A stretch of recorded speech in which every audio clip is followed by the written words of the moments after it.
All right, this is your local election with Kurt Schwab running for Congress in Texas's 33rd congressional district. How are you today, Kurt? I'm good. Thanks for having me. Well, thank you for coming. So you're running for Congress in the 33rd district. Uh, this is a heavily Democrat district. Uh, I looked it up. The incumbent won about 71% of the vote in the last election. Well, you have to consider who he was running against. I mean, the same person is trying to run against me.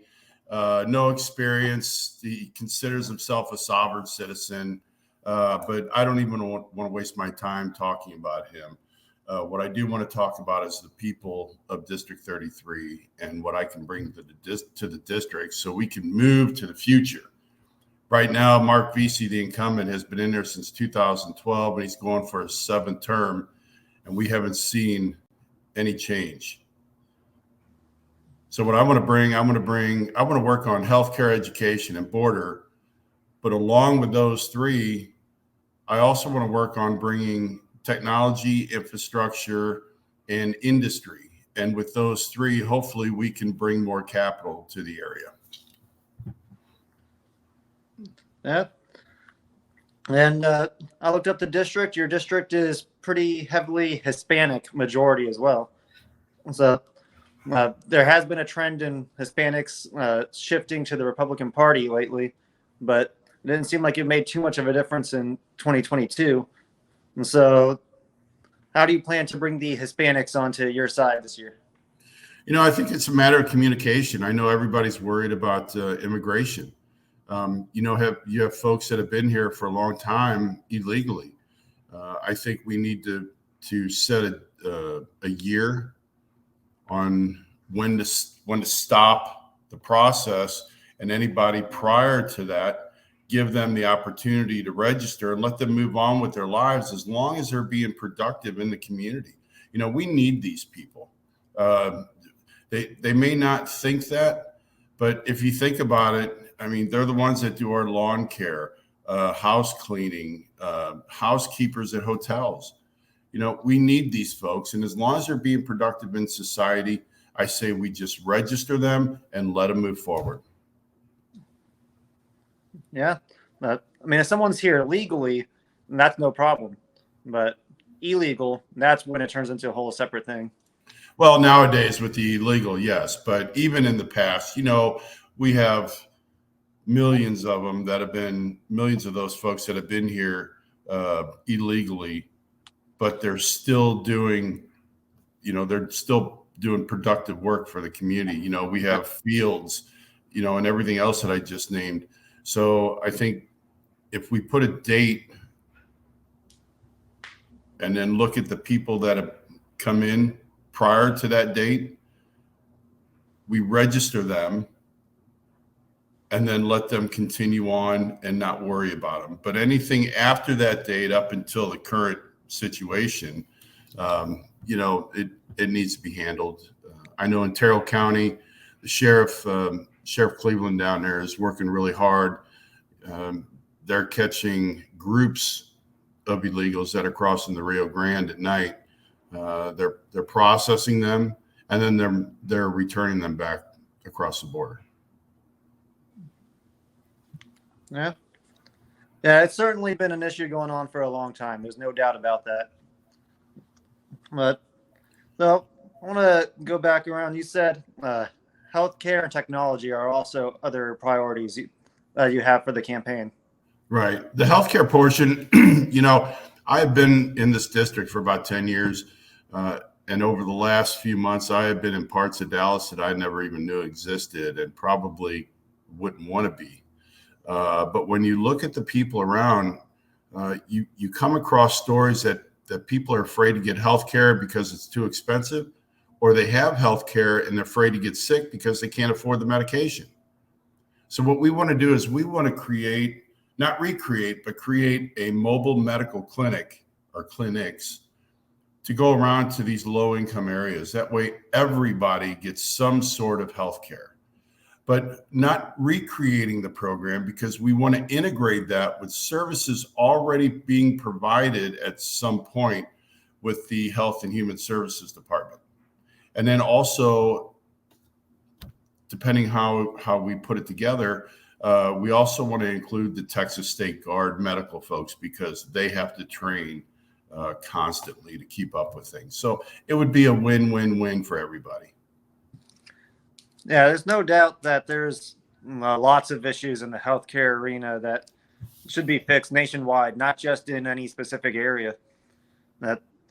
And it doesn't get talked about enough, and it sure does need to be talked about.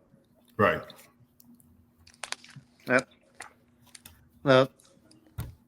And then talk about that technology part of your campaign. Well, technology, I'm going to refer back to the border issue. Again, in Terrell County, I'm the only candidate, by the way, in District 33 that has gone down to the border and spoke with the sheriff. They are using wildlife game technology with the sensors. Apparently, the sensors can differentiate the difference between human and animal. So they're laying these sensors alongside the Rio Grande. And when the illegals cross over, they get a notification on their phones. They know that they have 2 days to go out to that specific area and track them down and apprehend them.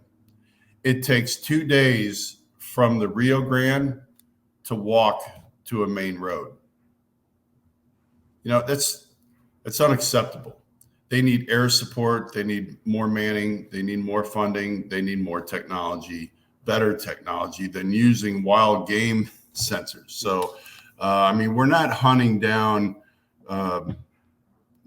wild game. We're tracking illegals that are coming across the border. And as soon as they cross the border, they still get the rights that are provided by America.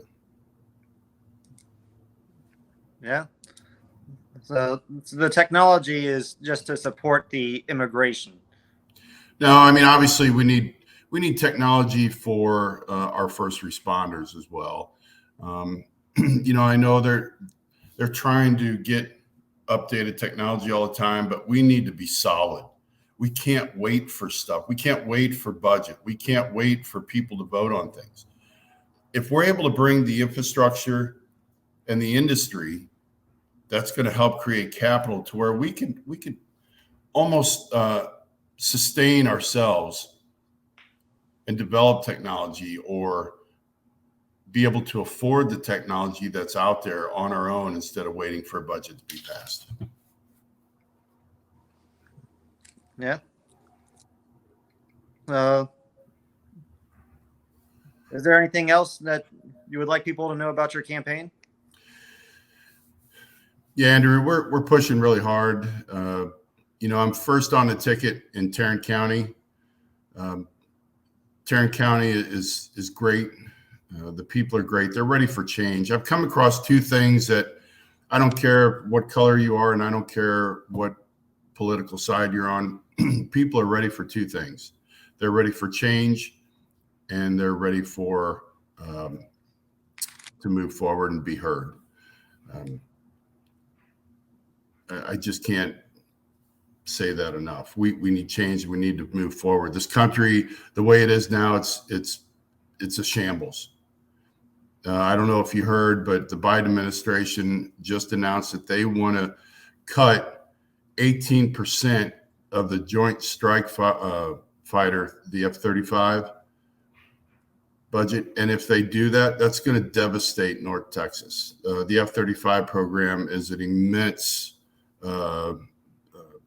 piece of industry here that has thousands of jobs. And if they cut that, people are in trouble here.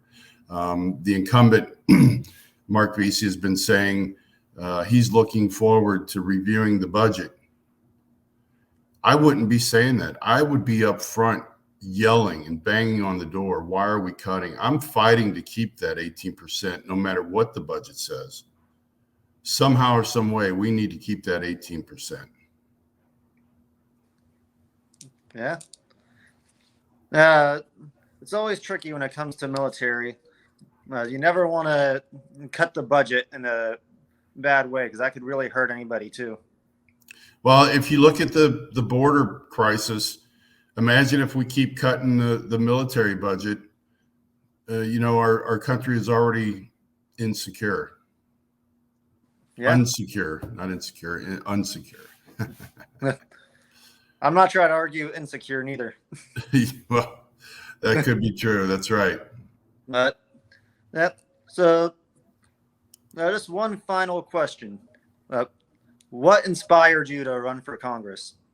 I grew up Catholic, and my mother always taught me never complain unless I want to try to fix it. Tarrant County needs help. Dallas County needs help.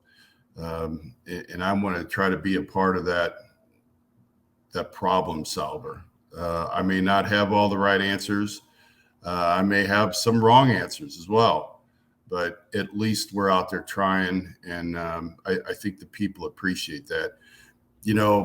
Part of my history, Andrew, I'm a former police officer, an 18-year Air Force veteran. I flew C-130s with 2,000 hours of flight time and 300 combat time, all in Iraq and Afghanistan.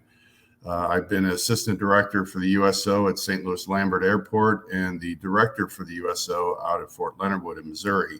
And then currently I run a veterans organization. So I've worked with the community my entire life. So I know I've heard different stories. I'm not going to say I know what people want, but as long as you hear them, you can take that to the bank, and that's what we're going to work on. At least you know the issues they really do care about. That's right. Yep. That's always inspiring to hear.